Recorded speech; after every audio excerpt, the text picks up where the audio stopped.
Hello, everyone. It is finally time for our final project, where we expand on everything we've done so far in this course and put it all together into our theories of how technology can be integrated and how courses and everything educational ought to be designed from our personal perspectives using research from both our coursework and from a little bit on the outside. That is our technology integration research project, the final project for ENC 710. And let's go ahead and get started. So, section 1 is our personal education philosophy. My philosophy of educational leadership is the same as my philosophy of general leadership. I believe in leading by example. So a true leader does demand action of his subordinates. He motivates action by demonstrating knowledge or capacity in the realm he is a leader in. And I think that translates to how education should be designed. The person who is integrating technology, designing courses, they are the leader in the field. They are the leader of that institution or that course or etc. and so forth. And with that in mind, I decided to look at things from a philosophical perspective by focusing on leadership. So there's a few reasons for this. A person must be motivated to act before they can act effectively. That comes actually from a Coleman paper in regards to David Hume's writing on leadership. And so does the next one, where ordering people to do things is not enough to motivate them to do so. From the writings of Marcus Aurelius, his Meditations, we find a couple more tenets of leadership here. Caring about the orders motivates people to follow them, and that caring is cultivated by direct action and leading by example from the leader themselves. So these can be translated directly to education. As Miller says in our Minds Online handbook, educational leadership is derived, obviously, from general tenets of leadership. So a student must be motivated to learn before they can learn effectively. Lecturing facts at students does not motivate them to learn. Having an interest in what is being taught motivates students to learn, and that interest is cultivated by direct engagement and discussion. So you can kind of see how the tenets that I mapped previously map onto education. So with that, let's move to section 2, my approach to teaching and learning process. The design of a course determines the way in which students and teachers interact. And that's directly something that I pulled from Minds Online. And remember that this relates to my philosophy on things. So keep in mind as I go through this section and the next one that my general idea behind this is that there is a leader that is putting all of this forth, that is creating each of these components or integrating things the way they ought to be, whether that be a teacher, administrator, or any other such authority figure. So I started with design in this section, course design, which is really what my focus was for section 2. So you can see the general breakdown of how course design works from my perspective. In this slide. We'll actually come back to this a little bit later because it's what I would consider my approach to the teaching and learning process. It is part of section 3 as well, so I expand on it and explain it a little bit more there. So for now, I'm going to leave it at this, but we will come back to it in a bit. So we'll move to section 3, where the basic components we're going over the basic components of a student-centered education ecosystem. I can't imagine an educational ecosystem that isn't focused on students. If the primary goal of a place of learning is not to better the attending students, it's not really a place of learning anymore. So again, my approach and the way I break everything down has that in mind. So the couple of components to keep in mind at this point are that the people who need to understand this are leaders, educational leaders, and that the goal of those leaders is to better their students, that a student centered education ecosystem is desirable. So these are the four main components. You'll notice that design is here, which is why I wanted to save that for this section. So we'll start in chronological order here first with technology. The technology used in all aspects of the educational ecosystem is vital to the success of students within that ecosystem. In today's day and age, technology is important. I don't see a way around that. The subcategories that I'm going to go over in the technology section here are ubiquitous tech resources, technical support, and student-instructor connection. All of these are components of what makes learning successful when integrating technology. So first, ubiquitous tech resources. Students, teachers, and administrators must be provided the necessary technology in adequate quantities in order to create a strong environment for learning. In other words, you gotta have the right stuff, or you don't end up being successful.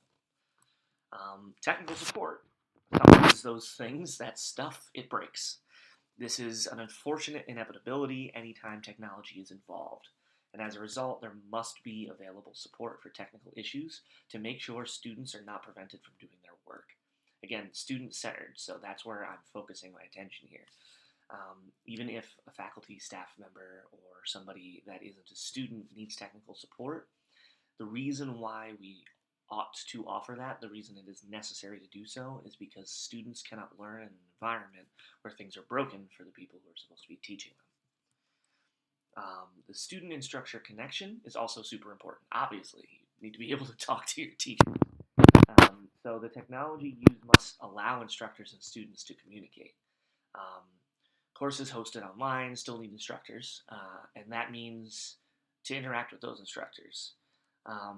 That connection needs to be integrated into that technology that's being used. And this is where, now we're going to move on to design, and this is where further analysis of course design comes in, as initially mentioned previously. So these are the subcategories, and you'll notice that I went into a little bit more detail here to really satisfy section 2. And I'll give you a second to go over each of those. We're going to do so in much more detail in just a second. So the curriculum needs to be standardized. Curriculums must be uniform between sections. You can't teach one class with one curriculum and another class with a different one when the students you're teaching are taking the same course. And it needs to be informative. The curriculum of a class must be designed to inform students what to expect of a class. And as an extension of this should be shared with the class. And it's vital for students to properly understand the expectations of the class and form expectations of their own. This leads kind of directly into course materials as well. The syllabus is related to the need for an informative curriculum. This is the course material that conveys that. So I mentioned, on the previous slide that the curriculum needs to be conveyed to students. The syllabus is how to do that. And similarly, the grading criteria needs to be distributed to students as well, similar to the syllabus. It can often be done in that syllabus, but it's often a separate area, like even on the courses that we're currently taking here. In Canvas, the grading criteria of each assignment is separated from the syllabus based on the rubrics that we get. So I guess grading criteria, another word for that would be rubric. And of course, textbooks. They either need to be provided to or bought by the student in order for them to have the reference material. We all know textbooks are necessary. A website. This is a huge component. I mentioned technology being important before. This is kind of a part of that. Your website needs to increase accessibility. So they make courses accessible, both in terms of being the way to organize a course from laying out the curriculum to posting course materials, as we previously went over. And in terms of basic access, as a web-hosted course can be accessed from more places. I wouldn't be taking this course at Bradley if I couldn't do it online. I wouldn't be able to do so. The website also needs to be functional. Functionality is important. The website needs to be easy to use and provide the necessary interactive elements to make a course work. If Canvas wasn't easy to navigate or didn't have the ability to post your course materials, how would it function to allow us to make our coursework happen? So this is the third main category here in this section, demand. Education is pointless if nobody wants to partake in it. Demand is the term for that desire and is necessary for a healthy educational ecosystem. The subcategories for demand are educational quality, affordable pricing, and available programs, and we'll go over each of those individually as well. So for educational quality, in order for education to be worth it, it needs to have some quality to it. Demand to attend an institution will not exist unless there is some educational quality to it. Generally speaking, your institution needs to provide a good education. It needs to be affordable. There needs to be affordable pricing.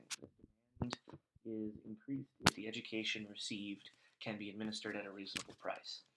Quite frankly, in my opinion, many collegiate degrees are far too expensive in modern times. More people could receive an education if it was not so expensive to do so, and a perfect demonstration of how affordable pricing can increase demand is this example.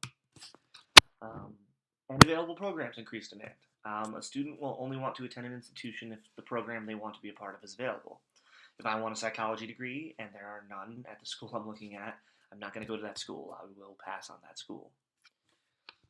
And the final major category that we're going to go over here is capacity. All parties within an educational ecosystem must be capable of existing within that ecosystem.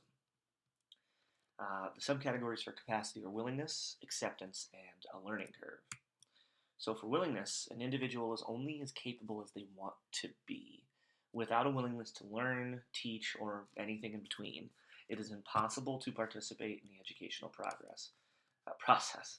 In other words, if you aren't willing to be here, then you will not be able to contribute while you're here. Acceptance is similar to willingness. One cannot be capable of learning unless they accept the information they're given. You can't learn information if you refuse to absorb it. This needs separation from willingness because one can be willing to learn but deny the information being given on nonsensical grounds. In other words, I could sit in a class ready to learn, hear my teacher say 2 plus 2 equals 4, and if I go, that can't be true, 2 plus 2 equals 5, then I'm not accepting the information despite my willingness to do so, under the assumption that it's correct information. And finally, there's a learning curve sometimes, and this is what can also be called, and what I could potentially call, core capacity, as this is the category about the direct abilities of a student. A student cannot learn if the material has too steep a learning curve for them. In other words, if the material is too hard, a student will not be capable of learning it. And that is pretty much the end of what I had to present. I offer here a list of my sources that I use. They're also on the website that I made for this course. I hope this has been a solid presentation for you all, and that you've all enjoyed it. I did try to integrate, the research that I did for this as well as I could, but you'll notice that a lot of this is more personally developed and built out from what we've done throughout the majority of the semester. I kind of approached because this was supposed to be my approach to education and educational leadership. I wanted to make it as much my original work as I could. I do, recommend reading these sources. I find Marcus Aurelius's Meditations an excellent read, and I'm a Humean, if you will, when it comes to my personal philosophy a lot of the time too. So Anytime you can read some of his interpretations or any of his direct works, I also recommend that. And we've all read Minds Online, or at least a significant amount of it, so you know why that is worth taking a look at. I hope you have all enjoyed this presentation and this class, and I'll see you all in the future whenever we have classes together.